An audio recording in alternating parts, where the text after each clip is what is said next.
안녕하세요. 안녕하세요.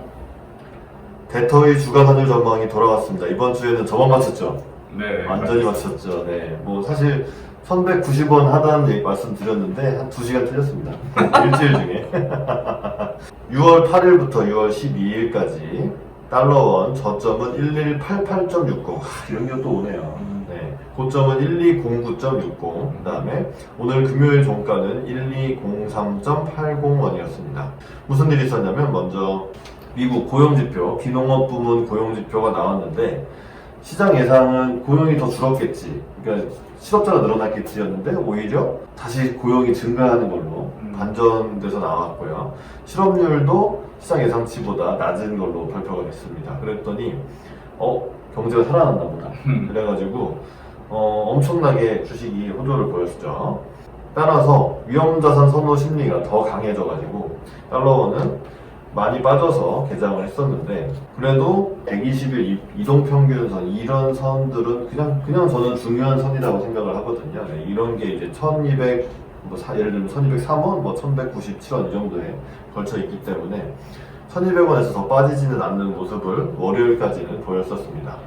그랬는데 참 이상하게 FOMC를 앞두고 있었는데도 경제 재개 기대감이 계속 커지면서 계속 위험자산 선호 심리가 강해져서 1190원대까지 결국 갔다가 FOMC 전날이라서 안 움직일 줄 알았는데 수요일에 1188원대까지 환율이 빠졌었고요. 그런 다음에 이제 드디어 대망의 FOMC가 나왔는데 저희가 예상한 대로 금리를 동결하고 아무것도 하지 않았는데, 주목할 만한 것은 연준 위원들의 점도표, 향후의 기준금리를 예상하는 점도표에서 22년까지 금리를 동결할 것을 시사하는 그런 점도표 결과가 나왔었고요. 그 다음에 예를 들면 수익률 곡선 제어 정책도 고려할 수 있다. 그래서 이제 FOMC 결과를 보고 좀 더 처음에는 달러 약세가 좀 더 강해졌었습니다. 원달러 환율도 하락을 했었는데, 하지만 이제 옵션 만기일이고 FOMC라는 큰 이벤트가 소화가 되니까 갑자기 사람들 심리가 확 변해가지고 위험자산 선호 그만해야지 이러고 주식은 조정을 받으면서 다시 조금 더 올랐고, 미국 주식은 더 크게 어제 다우는 7%, 나스닥은 5% 정도 빠지는 그런 조정 장세가 이어지면서 오늘은 다시 1200원대를 회복하는 그런 장세를 보였습니다. 제가 왜 맞췄냐면 가던 길은 좀 더 갈 것이다.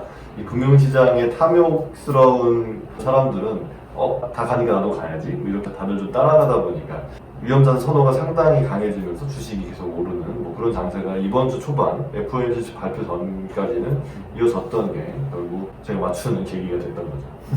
일단은 그 달러 약세가 지난주를 이제 기점으로 본격적으로 좀 진행이 되는 모양이 이제 나왔는데, 이게 얼마나 오래 갈지는 사실은 잘 모르겠어요. 잘 모르겠고, 그 어떤 중장기 추세가 될 거라고 보기에도 좀 무리가 있어 보여요. 제 개인적으로는. 왜냐면 신흥국 통화들의 강세, 그러니까 비단 원화만 강세가 아니라 다른 이머징 국가들도 다 이제 통화가 강세거든요. 그래서 달러 유동성 무지막지하게 풀었는데도 불구하고 그동안은 달러 강세가 계속 유지가 되다가 이제 경기 회복 이제 기대감이 1차적으로 있었고, 그리고 어떤 FOMC에서 상당 기간 이 유동성 공급을 계속 할 것이며 제로 금리를 유지할 거라는 걸 이제 시사하면서 더욱 이제 달러의 약세가 좀 가속화된 측면이 좀 있어요. 네. 좀 있고, 근데 이렇게 좀 과하다 싶을 정도로 이제 가는 게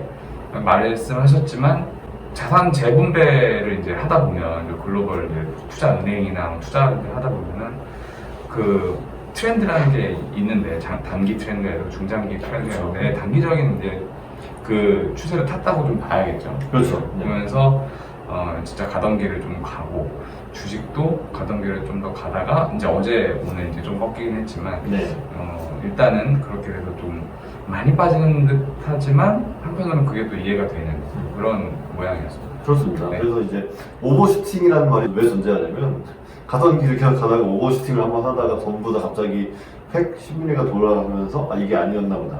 여기까지 너무 멀리 온 것 같다. 이렇게 되는 기간이 지금일지 아닐지 한번 다시 생각을 해봐야 되는 그런 변곡점에 일단은 도달한 것으로 보입니다. 어제 미국 주식이 특히 많이 빠진 거에 대해서 저는 좀 의아한 마음을 가지고 있는데, 왜냐하면 저는 사실 이 FOMC 결과가 굉장히 예상 그대로거든요. 아직 코로나는 잡히지는 않았고 확진자 수는 증가하고 있지만 예상 범위 내에 있다. 이 좀 더 예상보다 좀 많아지는 게 남미나 이쪽에서 많아지고 미국도 경제 재개를 하면서 약간 좀 많아지는 경향을 보이고 있고 우리나라도 수도권 중심으로 계속 확진자가 나오고 있는데, 자, 이런 것은 결국 실물 경기가 뭐 당연히 그렇게 막 좋지는 않은 거죠, 현재는. 네. 안 좋은 상황에서도 유동성의 힘으로 어쨌든 굴러가는 건데, 이거 시장 참가자들은 22년까지 금리를 동결하다니 좀 무서워. 이걸 가지고 또 갑자기 무섭다고, 아니 이건 좋아야 될 뉴스 아닌가 싶은데 돈을 계속 제로금리 유지해준대잖아요. 근데 이걸 가지고 사람들이 좀 쫄아가지고 결국 그러니까 큰 이벤트를 소화한 이후에 아직 시장 컨센서스, 이런 시장 심리가 정립되지 않은 상황에서 일단 조정을 받았으니까 차익 실현의 명분을 뭐 이제 만든 그렇죠. 거고, 네. 네. 언제나 해석이 중요한 거기 때문에 네. 그 해석을 외국계 이제 큰 형님들이 어떻게 해석을 하느냐에 따라서 금융시장이 또 움직이는 거고, 네. 그동안 뭐 주기차익이 올랐으니까 어떤 계기를 통해서 차익 실현은 분명히 해야 되는데 그게 어제 좀 나온 거 같아요. 맞습니다. 네. 일단은 그 FOMC 얘기를 조금만 하자면, 여전히 이제 이 금융시장의 어떤 화랑새와는 전혀 다른 어떤 코멘트를 파월 의장은 계속 하고 있는데, 뭐냐면은 굉장히 그 연구 손상이 일어나는 부분도 우려가 되고, 연구 손상이 일어날 수 있다. 일부 업종이나 그 경제에 있어서는. 그 경제 일부 부분은 회복되지 않을 수 있다. 이런 영구적으로 얘기죠? 손상 입은 채로 네. 갈 수 있다. 그리고 온전히 회복되려면 상당 기간의 시간이 필요하다고 이제 본다, 예상한다. 그리고 물가와 어떤 성장률이 굉장히 비관적인 전망이 계속 이어지고 있고, 일단은 올해는 뭐 마이너스 6.9%인가 거의 그렇게 될 것 같고, 내년이 5%대, 네. 뭐 내후년이 뭐 3%대인가 뭐 이렇게 이제 예측을 한 것 같은데, 뭐 다 안 좋을 거라고 그동안 얘기했지만 어떤 파월 의장의 성명을 보면은 희망적인 얘기보다는 굉장히 조심스럽고 많이 걱정스럽다는 얘기를 더 많이 했어요. 뭐 5월에 고용이 바닥을 찍은 것 같이 보이나 아직 알 수 없다. 뭐 이런 식의 멘트. 그리고 하반기에는 경기가 좀 단단할 것으로 보인다. 하지만 뭐 알 수 없다. 이래갖고 불확실하다는 얘기고, 그렇기 그거를 때문에 몰랐나? 저는 알고 있는데. 그렇기 때문에 22년까지 제로금리를 유지해야 될 필요가 있다. 네. 그거는 너희들 돈 쓰라고 하는 게 아니라 그렇죠. 경기가 그만큼 안 좋기 때문에 네. 이렇게 우리가 더더욱 시장 유동성을 공급을 할 거라는 식으로 이제 해석을 한 것 같아요. 네. 사실 이제 뭐 마냥 환호할 수만은 없는. 네. 그냥 뭐 일견 이해가 되는 네네. 그런 그렇죠. 멘트였습니다. 네. 그래서 오늘 간전 기사도 FOMC에 관한 기사인데요. 먼저 연합유포인트 기사고요. 월스트리트 저널은 제목을 이렇게 뽑았습니다. 파월 주가 급등에 놀라지 않은 듯. 자, 주식이 3월에 그렇게 완전 바닥을 꽝 찍고 다시 올라와서 나스닥 같은 경우에는 사상 최고치 네. 10,000원을 넘어가고, 뭐 우리나라 주식도 상당히 회복을 많이 했죠. 이런 것에 대해서 겁먹지 않은 것으로 보인다. 파월 의장이 어떤 자산시장의 거품을 이제 우려하거나 그런 코멘트는 전혀 이제 FOMC에 날리지 않았다. 네. 이런 이제 골조를 쓴 기사고, 저도 이 기사를 미리 좀 봤었는데, 파월 의장의 핵심은 그거예요. 우리는 중앙은행의 기능에 집중하겠다. 고용과 물가 두 가지만 보고 가겠다. 그렇죠. 두 가지가 너무 안 좋기 때문에 우린 가던 길 가야 된다. 그렇죠. 딱 그 얘기고, 네.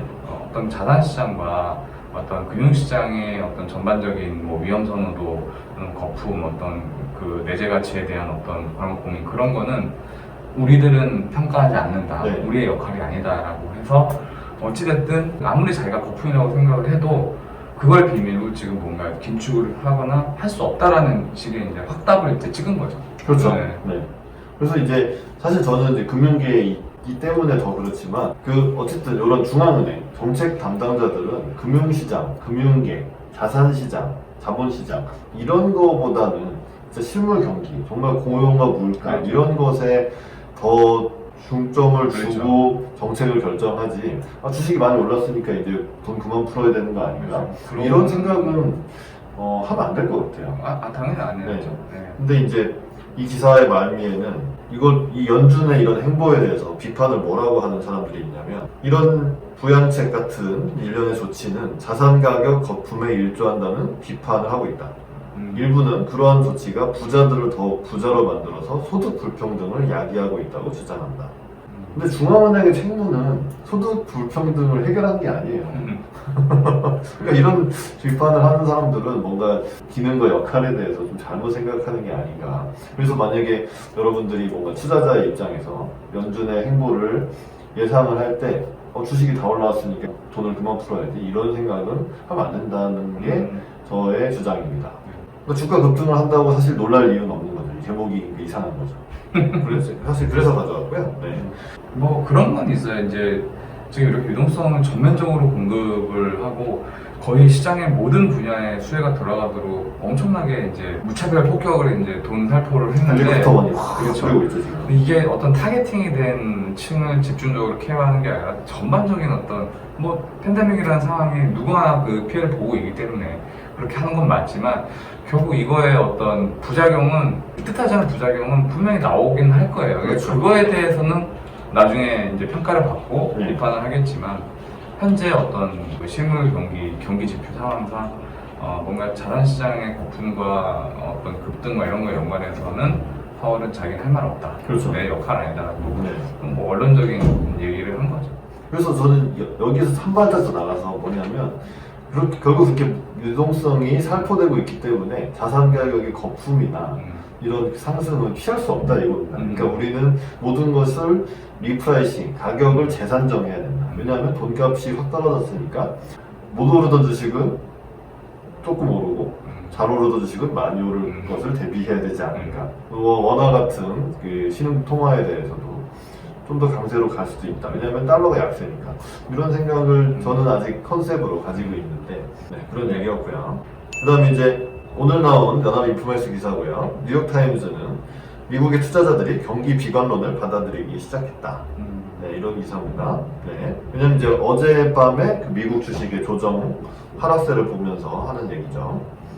이날 하루 동안은 현실이 희망을 이긴 것으로 보인다. 그러니까 이 가투가 계속 주장했던 이 디커플링, 실물 경기는 안 좋은데 금융시장만 막 회복되고 있는 이거 어떻게 할 거냐, 언젠간 맞춰질 것이다, 이런 주장을 하고 있고, 저는 안 맞춰질 거라고 약간 생각을, 당분간은 이런 괴리가 좀 더 갈 거라고 생각을 하는 거였는데, 이 기사는 어쨌든 이 투자자들이 어제 하루에 한정해서는 실물 경기가 안 좋으니까 이 주식시장도 거기 맞춰가야지, 이런 생각을 했다는 거죠. 사실 이건 좀 약간 걱정이 되는데, 뭐 텍사스라든지 애리조나 같이 경제 봉쇄를 완화했던 이런 미국의 일부 맞아요. 주에서는 그 입원 환자 수가 증가한다거나 이렇게 그러니까 네. 코로나 확산세가 좀 더 빨라졌다, 더 크게 확산되고 있다, 이런 우려는 좀 주의 깊게 지켜봐야 될 그런 숫자인 것 같습니다. 네, 덧붙여서 미국의 누적 확진자 수가 200만 명을 돌파했다는 기사가 오늘 아침에 나왔고, 5주 동안 감소세를 보이던 그 주간 단위 그 미국 확진자 수가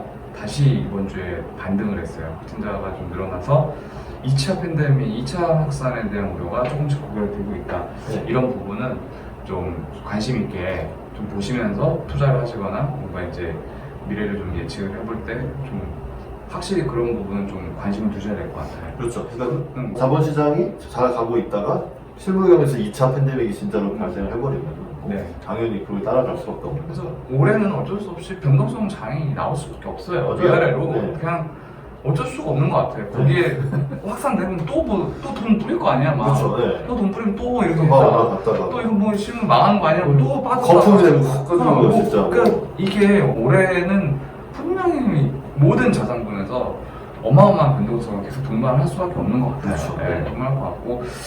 2차 팬데믹이 온다고 해도 지금 이제 뭔가는 돌이킬 수 없어요. 다시 락다운을 하지는 않을 것 같아요. 그냥 다 걸려서 다 걸리고 그래서 굶어 죽는 일단 일단 가보자. 걸리고 강한 자는 살아남자. 거의 그 존스 총리가 처음에 주장했던 그 집단 면역 네. 체계로 가야 된, 결국은 백신 나오기 전에는 어느 정도 그 말이 일리가 있지 않을까. 다시 락다운 못할 것 같아요. 그렇죠. 네. 네. 네. 되게 우울하기 진짜, 때문에 네, 코로나 맞아요. 블루스라는 네. 이런 단어도 네. 나타나는데 생존의 문제가 이제 되기 때문에 굶어 죽나 병 걸려 죽나 뭐가 다르냐라고 이제 그런 여론들이 사실 나오고 있으니까. 그렇죠. 네. 네. 근데 이게 어제 많이 빠지긴 했는데 이거 조정하고 더 오를 수도 있어요. 이거 뭐 어떻게 아직 몰라요. 그러니까 이게 조정으로 다시 급락장사로 갈 음. 거냐, 잠깐 조정받고 다시 올라갈 거냐, 뭐 이거는 지금 시점에서는 지금 판단하기 좀 저 지금 얘랑 저랑도 의견이 다릅니다. 포지션도 달라요. 그렇죠. 네, 저는 좀 그래서 더 갈 수도 있다고 봐요. 조정이 좀 더 간다는 거죠. 아니요, 그냥 위로 더 갈 수도 있을 것 같아요. 근데 왜 그래? 그렇지만 저는 이제 더 낮은 가격으로 이것을 뭘 타고 있다. 그렇죠. 저는 모르는데 배팅을. 자, 근데 이 기사에서 좀 이것도 좀 약간 마음에 걸려서 이걸 특히나 읽어보고 싶은데 뭐냐면요. 추가 부양책이 나올 거냐에 대해서 대통령 선거가 별로 안 남았기 때문에 이제 뭐 양당이 추가 부양책 잘 안 될 것 같다. 그래서 훨씬 암울해져야지 행동에 나설 거다. 이런 전망을 하고 있는데 저는 그렇진 않은 것 같아요. 이미 엄청 암울하기 때문에 정치인들은 행동에 나설 것이다. 아까 처음에 제가 말씀드린 대로 뭐 주식이 좀 오른다 그게 중요한 게 아니라 지금 암울한가 암울하지 않은가를 가지고 결국 정치인들이 행동을 그러니까 미국의 정치가 정상적으로 작동을 한다면 상하원, 민주당, 공화당이 합의를 할 수도 있지 않을까. 네. 트럼프도 7월 달에 다시 추가 부양책 논의하겠다는 기사도 있었습니다. 네. 그래서 이 마지막 문단은 좀 저는 반대한다 이런 얘기였고요. 연합인포메이션 기사고요. 시장 참가자들은 파월 풋의 유효 기간을 의식하기 시작했다. 이런 기사입니다. 파월 풋이 뭐냐면 연준의 의장이 자, 주식이 뭔가 좀 빠질 것 같다. 그래도 파월이 돈을 풀면 모든 사람이 풋 옵션을 갖고 있는 듯한 효과. 풋 옵션은 이제 어떤 특정 가격에서 팔 수 있는 권리니까 걱정할 게 없어. 어차피 다시 파월이 돈을 풀어서 올라서 내가 그 가격에 팔 수 있게 해줄 거야. 그게 이제 파월 풋이라는 거죠. 근데 이 어떤 이코노미스트가 이런 얘기를 했습니다. 이런 건 믿지 마세요. 인데 미국 금융정책의 법적 근거라는 것에 주목을 왜 했는지 모르겠는데 했다면서 뭐냐면 연준이 회사채를 매입까지 해가면서 민간 기업에 직접 자금 지원을 하고 이런 것들은 연방준비법 뭐 13조 3항이라는 데 근거해서 이런 걸 하고 있는데 이게 지속될 수 있느냐가 법적으로 문제가 있다라는 게 이 이코노미스트의 주장이에요. 그래서 이것의 전제는 어디까지나 이례적이고 미급한 상황, 한마디로 긴급 사태에만 이런 걸 할 수 있다. 그런데 연준이 이번에 2022년 말까지 제로금리를 하는 걸로 일단 점도표를 보여줬으니까 이 비상사태가 2년 동안 이어진다는 게 말이 되냐. 그래서 제로금리를 한다는 거는 오케이지만 회사채 직접 매입이라든지 이런 식의 비상적인 조치는 얼마 못 갈 거다라는 게 이 사람의 주장이에요. 그래서 그런 짓을 연준이 계속하면 정치적인 논쟁이 붙으면서 결국 그런 거를 못하게 될 것이다 라고 주장을 했는데 이런 게 전형적으로 실물 경기랑 상관없이 금융시장만 보고 하는 주장이다라는 게 제 주장인 거죠. 어떻게 생각하시나요? 일본 사람들은 좀 특이하고 남들 잘 안 보는 거에 좀 주목하는 그런 특징이 있는 것 같아요. 글쎄요, 뭐 파월풋의 유효기간을 인식했다. 뭐 2022년 말까지 제로금리 유지한다는 거에 이런 식으로 어떤 뭔가 이렇게 굳이 새로운 해석을 갖다 붙여서 뭔가를 논리를 만들려고 할 필요는 없지 않나. 상황을 단순하게 보고 명확하게 이제 해석을 하는 게 오히려 지금 시점에서는 더 나은 게 아닌가. 네. 저는 뭐 크게 의미 있는 기사는 아닌 것 같아요. 그렇습니다. 그래서 이런 기사는 패스하시기 바랍니다. 스킵하시기 바랍니다. 네. 마지막으로 또 이건 짧게 보고 넘어갈 건데 중국도 관영 매체 글로벌 타임스에서는 미국이 중국과 디커플링을 추진하는 거는 너네 자살행위야 라고 제목을 뽑았습니다. 자기 얘기하는 거 아닌가? 자기 얘기하는 거죠. 자기 얘기하는 내가 무서워. 거지. 쟤네가 나 디커플링 할까봐 내가 무섭다. 이런 근데 미국이 자살행위라고 그런 거죠. 그런 걸 얘기해. 미국이 무슨 그래서 이 글로벌 타임스 중국 매체가 전문가들 인용해서 이 전문가들은 뭐라고 했냐면 이렇게 미국 너네 코로나 확산되고 시위가 격화되고 있는데 중국이 너네 필요할걸? 절실하게 필요할걸? 니네가 경기 회복을 하려면 중국이 필요할 거다. 하지만 너네는 중국과 디커플링을 하고 있다. 그러니까 자산행위다. 그러면서 어떤 사람은 어떤 전문가는 미국 경제가 이제 바닥을 치고 올라가려면 중국이 매우 중요하다. 자꾸 신냉전 같은 걸 하면은 경기 침체가 1년 갈 거다. 그리고 다른 전문가는 중국이 미국산 농산물을 대규모 매입함으로써 미국은 수출 급감의 우려를 해소할 수 있고 또 트럼프 대통령도 중국이 이 무역 합의를 이행하게 하는 게 중요하다. 그러면서 미국이 만약에 이 무역 합의를 깨려고 하면은 중국이 보복을 할 거니까 그러면 미국의 경제 우려가 심화될 수 있다고. 아 이거는 약간 정말 좀 자꾸 말하고 싶어. 너무 대국의 관점에서 뭔가를 우리가 물건 사주는 애들이니까 우리가 갑이다. 뭐 이런 마인드로 뭘 이제 아니 생각을 하고 그렇게 하면 그렇게 필요 없는 거면 무역 합의를 하지 않았으면 되잖아요. 말이 돼요 이게? 좀 이상한 애들이에요. 여기도 좀 이상한 여기도 좀 멘탈이 좀 희한하기 때문에 우리가 좀 주의 깊게 사실 그러니까 이런 주장을 한다는 건 사실 홍콩 보안법에서도 그게 이제 뭐 예를 들면 50년 동안 홍콩 특유의 이 체제를 유지시켜준다 뭐 이런 거 갑자기 안 돼 이럴 수 있는 애들이지 않습니까? 그래서 저희가 자꾸 환율 하락한다고 친중파다고 친중좌파라고 하시는 분들이 계신데 저희 중국 싫어합니다. 이걸 어떻게 좋아해요? 한율이랑 신중좌파는 1도 상관이 없는 거예요. 맞아요. 이런 거는 보고 웃으시면 되는 기사라서 가져온 겁니다. 네. 다음 주 전망을 다음 주 전망을 1203원에 끝났습니다. 자, 이제 FOMC도 끝났고 결국 코로나죠. 코로나가 많이 퍼지면 환율은 오를 거고요. 미국에서 잠깐 봉쇄 조치를 완화했더니 코로나가 좀 늘어났다. 하지만 사람들이 마스크를 쓰고 다녀서 코로나가 잠깐 그러다가 다시 뭐 전달 수준을 다시 돌아가서 약간 다시 감소세를 보인다.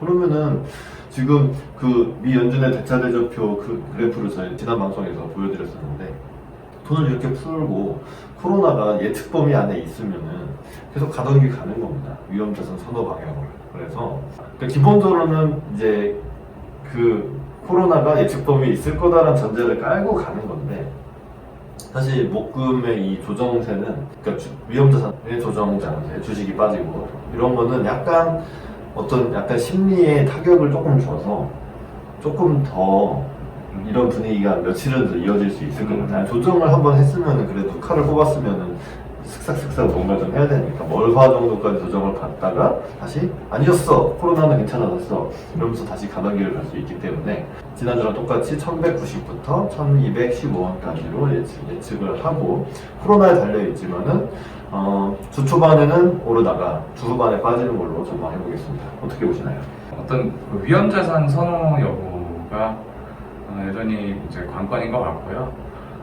달러 약세와 위험자산 선호는 정의 관계를 갖고 있기 때문에 주식이 단순 조정으로 끝나고 다시 이제 업트라이를 한다면은 환율은 반대로 이제 다운트라이를 이제 이어갈 예정이고 그렇지만 저는 여전히 이제 마음 한구석에는 이건 아닌데 뭔가 잘못되고 있다라는 생각을 지울 수가 없어서 일단 이번 주에 낙폭이 크기도 했고 원달러 환율의 낙폭 크기도 했고 이제 80원대를 잠깐 보긴 했지만 오늘 바로 이제 10원 이상 아까 급등하기도 했던 그런 그 좀 취약한 아직은 그 원화 매수 심리가 여전히 시장에 남아있다고 좀 생각을 하기 때문에 아직 조심스러운 투자자들이 대부분이라고 나는 생각을 해요. 그렇기 때문에 일단은 달러 약세와 어떤 그 불안한 심리 그런 게 이제 맞부딪히면서 1195원에서 1220원, 1215원 뭐 이 정도의 박스권에서 좀 위아래로 등락폭 이제 변동성을 좀 가지는 좀 그런 한 주가 되지 않을까 싶습니다. 알겠습니다. 네. 도움이 되셨다면 구독을 눌러주시고 좋아요도 눌러주시고 댓글도 꼭 달아주시면 저희한테 큰 도움이 되겠습니다. 부탁드리고요. 저희들의 의견은 개인 의견이고 저희들이 다니는 각각의 은행과는 아무런 상관이 없습니다. 투자는 여러분 개인의 판단에 의해서만 하시는 것이고 저희들의 의견은 꼭 참고만 해주시길 부탁드리겠습니다. 그러면 대토의 주간 하늘 전망은 다음 주에 다시 돌아오겠습니다. 시청해주셔서 감사합니다. 감사합니다.